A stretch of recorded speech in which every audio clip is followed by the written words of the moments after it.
A Legião Romana, essa formação militar que se tornou símbolo de disciplina e de vitórias na antiguidade. Essa formação militar que fez parte da história de Roma, pois a Legião Romana ela foi responsável por diversas vitórias, mas a Legião Romana ela sempre foi essa formação a qual conhecemos na época de Júlio César. É isso que vocês verão hoje neste vídeo aqui na TV Historiante.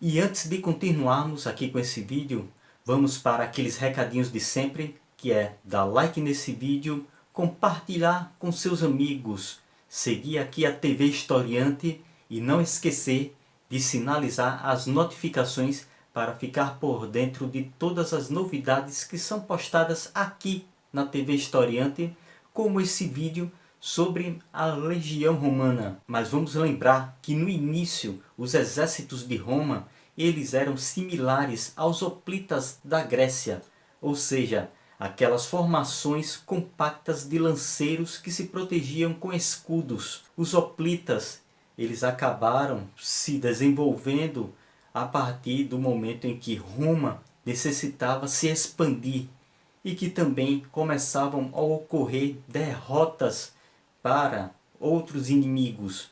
E conforme ocorriam estas derrotas, como por exemplo na Batalha de Cannas contra Aníbal, após essa derrota, as legiões romanas elas começam a se desenvolver. A Legião Romana ela não é um exército estático que surgiu dessa forma clássica como nós conhecemos do período de Júlio César. As legiões de Roma elas começaram a se adaptar à necessidade de Roma de expansão, desde o tempo da República até o seu período imperial. Dentro do período imperial, nós vamos ter várias modificações dentro da estrutura da Legião Romana. Uma das modificações que podemos citar como muito importantes foram as feitas por Mário. Mário ele conseguiu padronizar a Legião Romana. Lembrando que anteriormente a Legião Romana tinha suas divisões muito pela condição econômica do cidadão, indo desde do cavaleiro, que era aquele cidadão que tinha posses, que tinha condições, indo até aquele voluntário popular que tinha somente uma lança e uma veste, muitas vezes, que não conseguia nem proteger contra uma flecha ou uma espada, contra um dardo. Ou seja, tinha toda essa divisão social dentro da Legião Romana. Mas conforme vai havendo essa padronização da legião,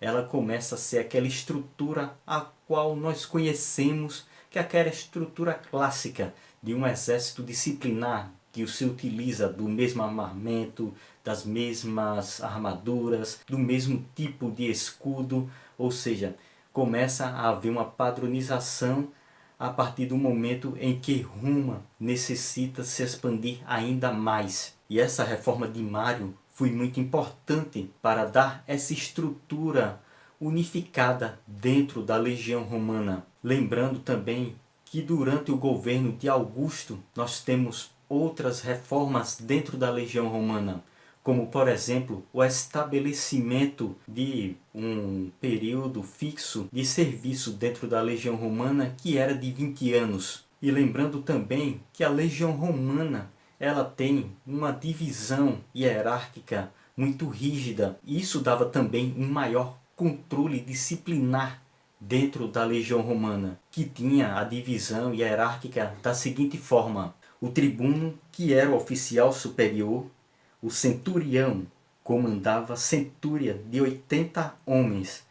Parece algo estranho, mas é isso. O centurião não comandava 100, comandava 80.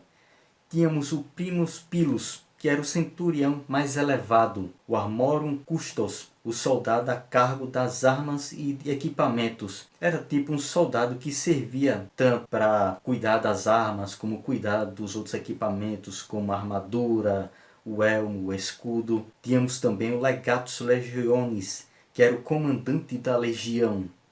o praefectum castrorum, que era o prefeito do acampamento, o responsável pelo treinamento e equipamento, aquilo que ficava retido dentro do acampamento, e o immunes, que era isento de serviços regulares, como o pessoal médico de obras e armeiros.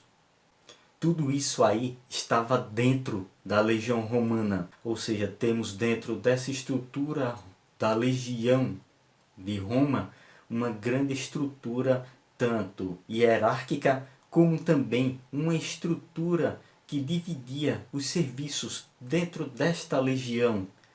E essa disciplina da legião romana era importante também quando a legião ela estava invadindo um território inimigo. Por exemplo, o legionário ele era proibido de se casar. Ele poderia ter um matrimônio, ele poderia ter um relacionamento, mas não deveria ser algo oficializado. Quando a legião, por exemplo, invadia um território inimigo, que os legionários, um legionário, ele tinha relacionamento com uma mulher, quando a legião deixava esse local, esta mulher ela recebia a cidadania romana.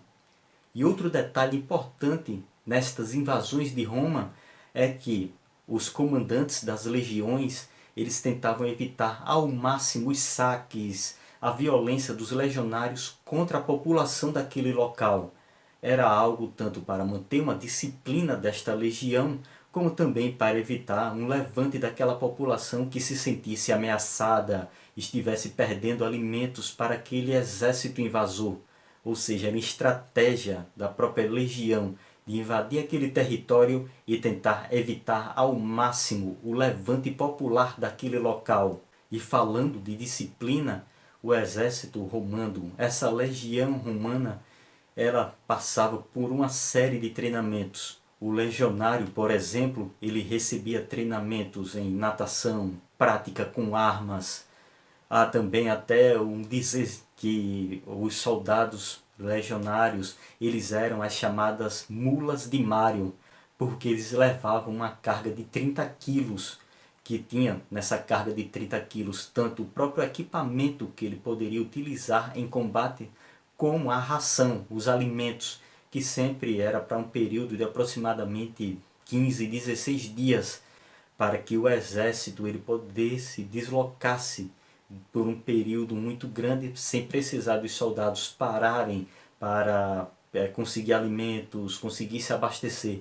Ele já recebia uma ração necessária para um determinado período para que a legião ela não ficasse parando para dar alimentos e abastecer os soldados. E essa legião também ela tinha como uma das características um serviço de engenharia muito complexo e muito bem elaborado, como por exemplo, os acampamentos romanos, eles eram grandes estruturas, não era simples levantar de tendas, eles tinham uma estrutura de proteção, eles tinham contravalações, muitas vezes quando um acampamento era por um longo período, eles tinham até paliçadas para se proteger, como por exemplo no cerco de Júlio César contra Lésia.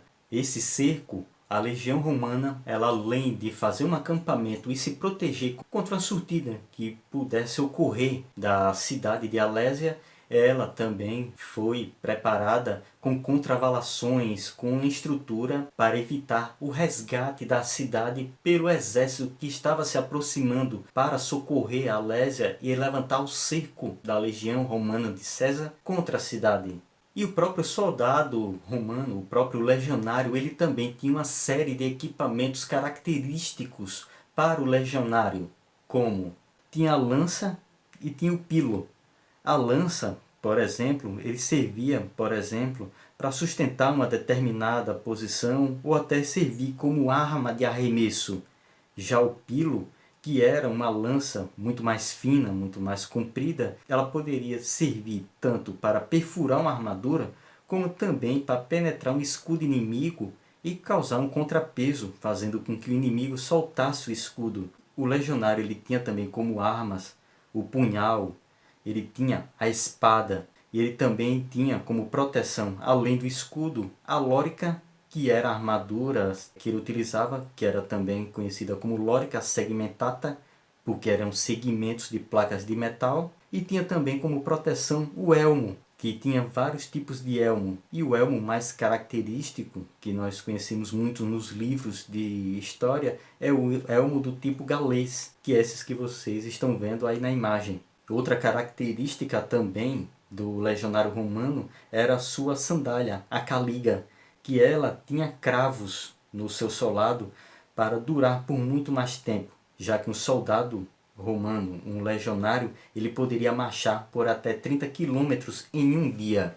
E toda essa estrutura do legionário romano, de equipamentos, de disciplinas e também de treinamentos, já que o legionário romano ele treinava tanto nessas armas como também em manobras em batalha, em ordens de combate, como por exemplo aquela ordem de batalha que é muito conhecida, que é a da tartaruga, que também é chamado de testudo, em que os soldados eles se protegem como um imenso casco, com as lanças projetadas para fora para atacar inimigos que tentassem arremeter contra a formação. E a legião romana ela tinha também tanto toda essa estrutura administrativa de táticas, de um equipamento que fosse padronizado, como também a própria legião romana ela conseguiu ter uma grande expansão em número de soldados. Como nós poderemos ver aí na imagem, o exército romano chegou a ter mais de 146 mil homens, isso aí no século I depois de Cristo. Uma legião romana ela tinha aproximadamente 5.420 homens, que eram divididos em 10 cortes mais 120 cavaleiros. Uma corte ela tinha 480 homens e 6 centúrias, ou seja, era dividida em 6 centúrias com um centurião no comando de cada uma. E uma centúria era formada por 80 homens e 10 contubérnios. Esses contubérnios eles comandavam 8 homens. Ou seja, vocês veem que a estrutura da legião romana ela é bem dividida. E isso dava uma grande condição tanto de disciplina como também de tática em combate. Contudo, conforme o Império Romano ele se expande e já a partir do século IV começa a ter a fragilidade do Império Romano, principalmente o Império Romano Ocidental, a Legião Romana ela começa a adquirir soldados das chamadas tribos bárbaras. E esses soldados eles chegaram até formarem grande parte das legiões romanas, e há até comandantes bárbaros de legiões romanas, como por exemplo Estilicão. E dentro da própria estrutura da legião romana, ela servia tanto para ser um refúgio para pessoas para fugirem, por exemplo, da pobreza dentro das cidades, como também uma forma das pessoas com maiores condições, pessoas da aristocracia, conseguirem se elevar ainda mais dentro do cenário público. Só lembrando, por exemplo, o ano dos 4 imperadores, já que foram 4 imperadores que eram comandantes militares e um era eliminado pelo outro, e esse comandante ele era declarado imperador pelos seus soldados, ou seja, também poderia ser sinônimo de um status social, principalmente se a pessoa fosse da aristocracia, que poderia evoluir muito dentro das esferas de comando de uma legião romana. Chegamos aqui ao fim desta aula sobre o exército de Roma, sobre as legiões romanas, e vamos para aqueles recadinhos de sempre, que é dar like nesse vídeo, seguir aqui a TV Historiante e não esquecer de sinalizar para receber as notificações. Outro detalhe muito importante para esse portal Historiante é você ir no nosso Apoia-se. O link vai estar na descrição desse vídeo. E a partir de R$4 você estará contribuindo aqui com o portal Historiante nesta missão de difundir conhecimentos. Conhecimentos que estão nas redes sociais, no Instagram, Facebook, Twitter. Está também no grupo secreto para apoiadores. Esse grupo secreto está no Facebook. E também na família Historiante de podcasts. O podcast Arretadas, o podcast Correspondente de Guerras, o podcast Historiante e o podcast Era Uma Vez na História. E lembrando, Se vocês curtiram esse vídeo, dê like nele e também compartilhe com seus amigos. Beleza?